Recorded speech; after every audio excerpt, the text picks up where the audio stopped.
Hola, me había quedado sin espacio de almacenamiento en el teléfono. Bueno, estábamos con el programa de Kine 6, por ejemplo. Alguien que juega al Kine 6 juega porque cree que en algún momento va a poder ganar, ¿sí? No sabe cuándo. Ahora, para poder ganar hay que jugar, o sea, hay que emitir a una operante y el reforzador no se sabe cuándo va a venir. Es el ejemplo más claro de un programa de razón variable.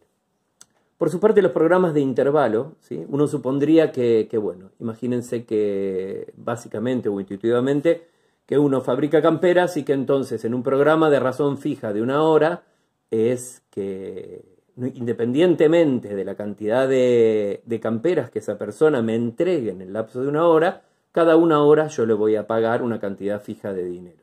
Y en realidad no es así. El programa de intervalo fijo para Skinner se refiere a la idea de que se va a reforzar la primera operante que se emita posteriormente a un intervalo de tiempo.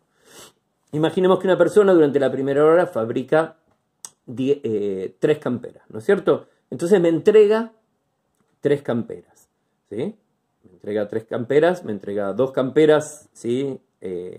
A los 59 minutos, no le doy nada. La tercera campera me la entrega pasada 1 hora y 2 minutos. Entonces yo ahí le entrego un reforzador, ¿sí?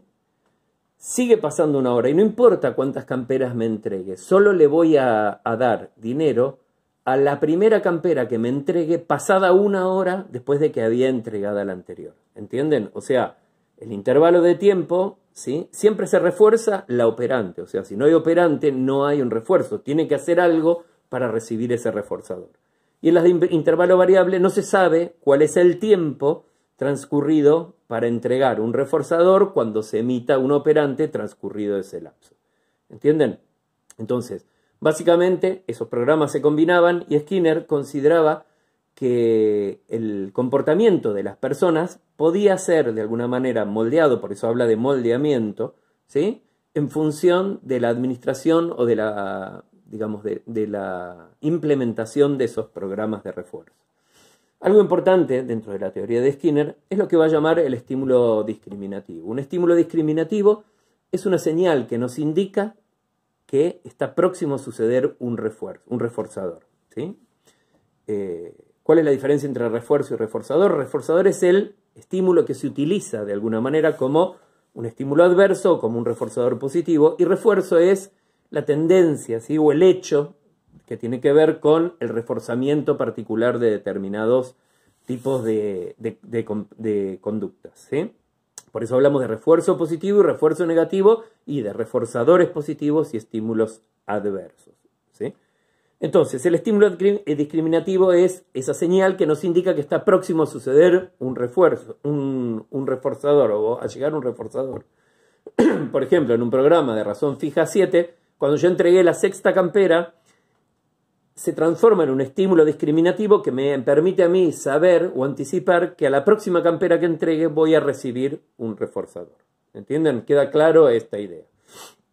Por otro lado, tenemos el tema del castigo. El tema del castigo, digo, actualmente, y digo, no demasiado tiempo después, se descubrió que en realidad el castigo no sirve para moldear el comportamiento, ¿sí? Ya vamos a hablar y voy a hacer una mención especial en otro video, pero sino que básicamente se trató de utilizar no el castigo para moldear el comportamiento, sino el reforzamiento positivo. Para ellos, para Skinner, el aprendizaje es continuo, ¿sí? No es discreto, ¿sí? No es como para la Gestalt que sucede cuando yo tengo un insight o una iluminación, sino que se aprende de manera continua, ¿sí? Con respecto a la naturaleza o a la crianza del aprendizaje, Skinner es un ambientalista, ¿sí? O sea, existen reflejos que están dados innatos. Hay diferencias entre especies sobre la tasa de aprendizaje, pero básicamente aprendemos en función, ¿sí? Del ambiente. ¿Cómo se aprende? ¿Sí?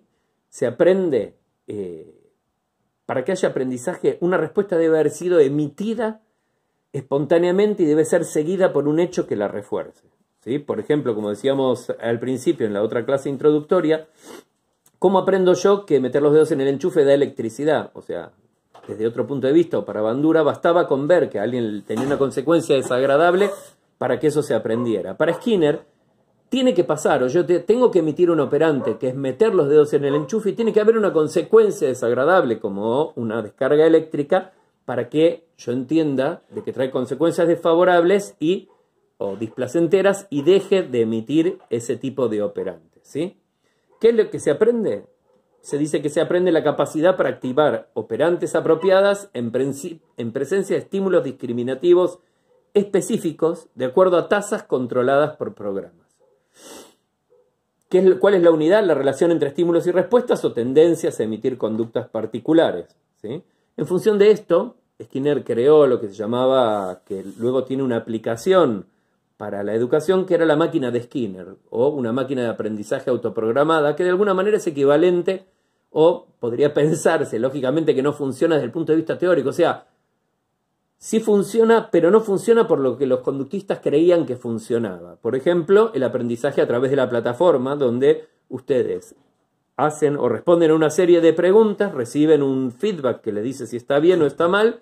Si está mal, tienen que volver a hacerla, ¿sí? Un poco era el principio básico de la máquina de aprender de Skinner. O sea, suponía que había un refuerzo inmediato de cada una de las operantes y que cada una de esas operantes debía ser reforzada. Si estaba bien, había un refuerzo positivo. Si estaba mal, se presentaba un estímulo adverso y de alguna manera se iba moldeando el comportamiento para dirigirlo hacia donde uno lo quiere.